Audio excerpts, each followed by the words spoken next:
ত্রিপুরায় ছাত্রছাত্রীদের ভবিষ্যৎ অন্ধকারের দিকে ঠেলে দেওয়ার চেষ্টা করছে ভারতীয় জনতা পার্টি।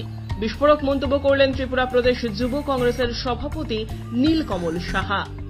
বুধবার আগরতলা অফিস লেন স্থিত ত্রিপুরা শিক্ষা ভবনের অধিকর্তার নিকট ত্রিপুরা প্রদেশ যুব কংগ্রেস এবং NSUI এর উদ্যোগে এক ডেপুটেশন প্রদান শেষে সংবাদ মাধ্যমের মুখোমুখি হয়ে ত্রিপুরা প্রদেশ যুব কংগ্রেসের সভাপতি নীলকমল সাহা বললেন, ত্রিপুরার ভবিষ্যৎ এবং ত্রিপুরার ছাত্রছাত্রীদের ভবিষ্যৎ অন্ধকারের দিকে ঠেলে দেওয়ার প্রচেষ্টা চালাচ্ছে ভারতীয় জনতা পার্টি সরকার।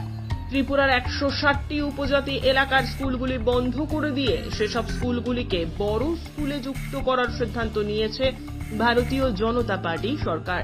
ত্রিপুরার 160টি স্কুলকে বাতিল না করার জন্য ত্রিপুরা প্রদেশ যুব কংগ্রেস এবং NSUI বুধবার ত্রিপুরা শিক্ষা দপ্তরের নিকট ডেপুটেশন জমা দিয়েছেন বলে জানিয়েছেন ত্রিপুরা প্রদেশ যুব কংগ্রেসের সভাপতি নীলকমল সাহা। রাজ্যের ভবিষ্যৎ, রাজ্যের ছাত্রছাত্রীদের অন্ধকারের দিকে ঠেলে দেওয়ার একটি প্রচেষ্টা এবং অশিক্ষিত রেখে দেওয়ার একটি প্রচেষ্টা এই ভারতীয় জনতা পার্টির সরকার সংগঠিত করছে। আমরা ইতিমধ্যেই জানতে পেরেছি যে 160টি স্কুলের মতন 160টি স্কুল স্পেশালি হিলি এডিসি এরিয়ার স্কুলগুলোকে বন্ধ করে তাদেরকে বড় স্কুলের সঙ্গে মার্চ করে দেওয়ার একটি প্রচেষ্টা ভারতীয় জনতা পার্টির সরকার রাজ্যে সংগঠিত করার চেষ্টা করছে। আমরা ত্রিপুরা প্রদেশ যুব কংগ্রেস এবং NSUI তরফ থেকে এই মার্জিকে ধিক্কার জানাই।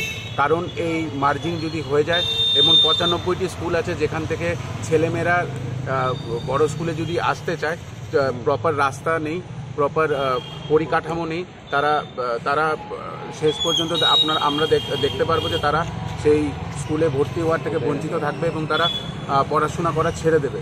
তো আমরা ধিক্কার জানাচ্ছি এবং আমরা আজকেই ডাইরেক্টরের কাছে এই আবেদন নিয়ে এসেছি NSUI এবং ত্রিপুরা প্রদেশ যুব কংগ্রেসের তরফ থেকে যে এই মার্চ যাতে অতি সত্বর বন্ধ করে দেওয়া হয় এবং যদি তারা সঠিক সিদ্ধান্ত নিয়ে এই মার্জিংকে বন্ধ না করে আমরা বৃহত্তর আন্দোলনে নামব।